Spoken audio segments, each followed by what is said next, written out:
Au nom du Père, du Fils et du Saint-Esprit. Amen. Ouvrons nos cœurs à l'Esprit Saint afin qu'il nous aide à comprendre les Écritures et à la mettre en pratique. Évangile de Jésus-Christ selon Saint Luc. En ce temps-là, Jésus dit à ses disciples cette parabole.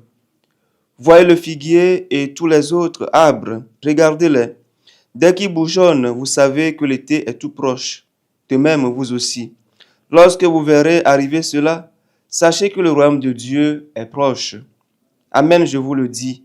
Cette génération ne passera pas sans que tout cela n'arrive.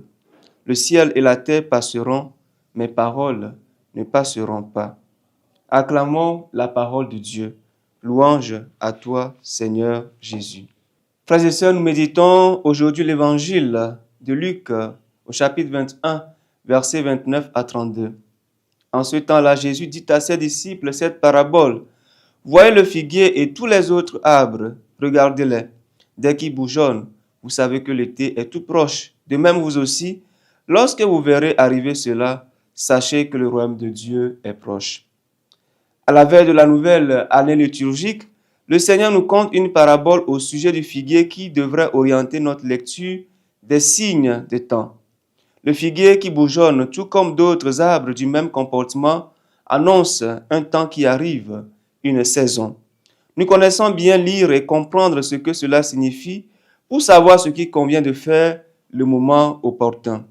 De la même manière que nous maîtrisons leur lecture et leur interprétation pour notre conduite en ce monde, Jésus veut que nous soyons capables de lire les signes de Dieu dans nos vies.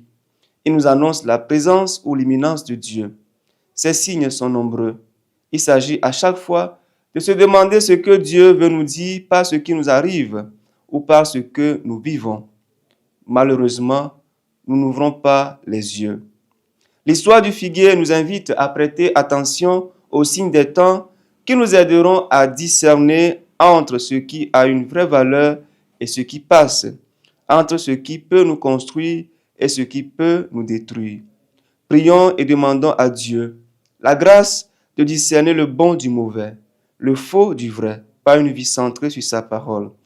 Que ces multiples clins d'œil ne nous échappent pas, qu'il nous indique à chaque fois ce que nous avons à faire pour notre bien et pour notre salut. Que sa grâce nous aide et nous accompagne tout au long de cette journée.